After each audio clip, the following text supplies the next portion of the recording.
Now moving to the Biot savart law. இப்போ first நம்ம என்னன்னு சொல்லியிருந்தோம்னா right and thumb rule and right and Kock screw ரூலை பொறுத்த வரையிலும் we can find out the current carrying conductor, they are produce the direction of the magnetic field.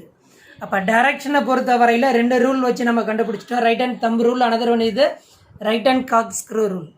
Now moving to the Biot savart law பொறுத்த வரையிலும் we can find out the magnitude of the magnetic field, it is produce the current carrying coil. அப்போ this type of the conductor we can take. Now we can find out the magnetic field at that any one of the point.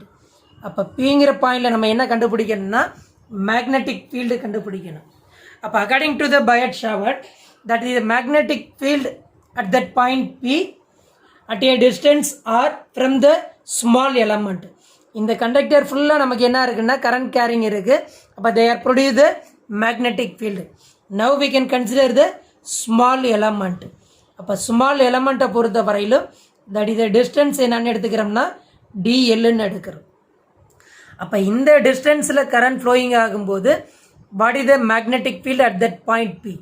இப்போ இதை தான் கண்டுபிடிக்கணும். பிங்கிற பாயிண்ட்டுக்கும் length of த எலமெண்ட்டுக்கும் இடையில இருக்கக்கூடிய distance என்னன்னு எடுத்துக்கிறோம்னா ஆர்னு எடுக்கிறோம். இப்போ இந்த ஆருக்கும் ஆர் வெக்டருக்கும் ஐடியலுக்கும் இடையில இருக்கக்கூடிய ஆங்கிள் என்னன்னு சொல்கிறோம்னா that is the theta. So இதை டிபெண்ட் பண்ணி நமக்கு என்ன கொடுக்குறாங்கன்னா ஒரு லா கொடுக்குறாங்க. So now we can find out the magnetic field at that point P. இப்போ மேக்னெட்டிக் ஃபீல்டை பொறுத்த வரையிலும் that magnetic field at that point P is directly proportional to the strength of the current. Strength of the கரண்ட்டை depend பண்ணி இருக்கும். அடுத்தது is directly proportional to the magnitude of length of the element. அப்போ டிஎலுக்கும் magnetic field எப்படி இருக்குன்னா directly proportional. அடுத்தது is directly sine of the angle between the DL and R vector. R வெக்டருக்கும் டிஎலுக்கும் இடையில இருக்கக்கூடிய ஆங்கிளோட சைன் தீட்டா. அப்போ these are the directly proportional to the magnetic field. அப்போ Biot savart லாவை பொறுத்த வரையிலும் magnetic field at that point P is directly proportional to the current, directly proportional to the length of the element, directly proportional to the sign of the angle between the dl and r vector, and another point is inversely proportional to the square of the distance between p and idl.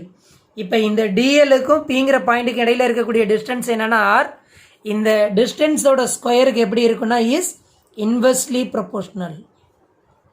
அப்போ இதை depend பண்ணி ஒரு equation கொடுத்தோம்னா that is called the Biot savart law. So that is the equation DB is directly proportional to IDL sine theta by R squared. அப்போ now here we can using the constant proportionality. That proportionality is called the K. That is the K equal to DB equal to K IDL sine theta by R squared. That is the equation of the Biot savart law. இப்போ இந்த K constant ப்ரொபோர்ஷனாலிட்டியை பொறுத்த வரையிலும் SI யூனிட்டில் ஒன்று சொல்லுவோம், சிஜிஎஸில் ஒன்று சொல்லலாம். SI யூனிட்டை பொறுத்த வரையிலும் μ0 by 4π. அப்போ μ0ங்கிறது that is the permeability of the free space. Value நமக்கு தெரியும் 4π × 10⁻⁻7 ஹென்ரி பர் மீட்டர். அப்போ μ0 பொறுத்த வரையிலும் 4π × 10⁻⁻7 ஹென்ரி பர் மீட்டர். அப்போ இது டிவைடட் பை 4πனா நமக்கு ஃபைனலாக கேயோட வேல்யூ பார்த்தீங்கன்னா எஸ்ஐ யூனிட்டை பொறுத்த வரையிலும் 10⁻⁻7 ஹென்ரி பர் மீட்டர். அதே இந்த கேயோட value it is 1 for the CGS unit.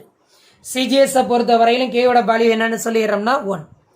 அப்போ தட் மீன்ஸ் இட் இது மேக்னிடியூட், தட் இது ஸ்கேலாரில் சொல்லியிருக்கும்.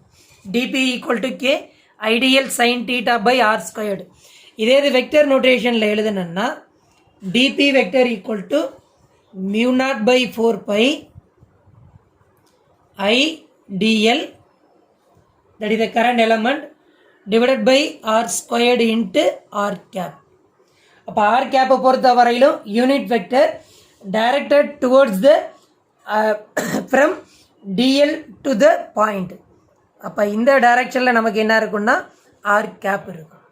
அதாவது ஐடியலுக்கும் பிங்கிற பாயிண்ட்டுக்கும் டுவர்ட்ஸ் நமக்கு R cap, that is the unit vector. இப்போ நமக்கு என்ன கண்டுபிடிச்சிருக்கோம்னா மேக்னெட்டிக் ஃபீல்டை பொறுத்த வரையிலும் ஸ்மால் எலமெண்ட்டில், அதாவது டிஎல் லென்த்தில் இருக்கக்கூடிய எலமெண்ட்டில் மேக்னெட்டிக் ஃபீல்டு கண்டுபிடிச்சிருக்கோம். பட் கண்டக்டருங்கிறது it is a very big, so various small element we can take in a conductor. Finally we can find out the net magnetic field at that point P. அப்போ net magnetic field பொறுத்த வரையிலும் we are using the superposition principles.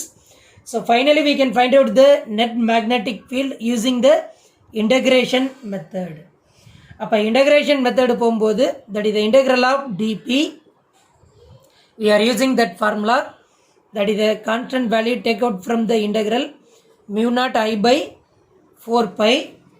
We are using the integral dl vector cross r cap divided by r squared. அப்போ இந்த formula வச்சு நம்ம என்ன கண்டுபிடிக்கலாம்னா net electric field at that point பியை பொறுத்த வரையிலும் கண்டுபிடிக்க முடியும்.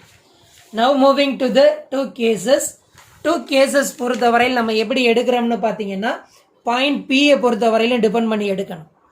அப்போ பிங்கிற பாயிண்ட் வந்து லைஸ் ஆன் ஏ கண்டக்டர்.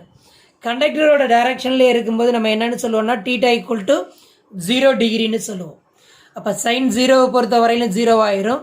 அப்போ there is no any magnetic field, it is the 0. Suppose we can take the point and the perpendicular to the conductor. அப்போ லைஸ் அண்ட் த பாயிண்டை பொறுத்த வரையிலும் பர்பண்டிகுலராக இருந்ததுன்னா theta equal to 90 degree. Magnetic ஃபீல்டை பொறுத்த வரையிலும் இட் இஸ் த மேக்ஸிமம். அப்போ DB vector equal to mu naught by 4 pi idl divided by r squared n cap. So that is the maximum magnetic field. n cap பொறுத்த வரையில் unit vector perpendicular both idl and r cap. So that is the n cap னு சொல்றது, that is the unit vector. So that is called the Biot-Savart law.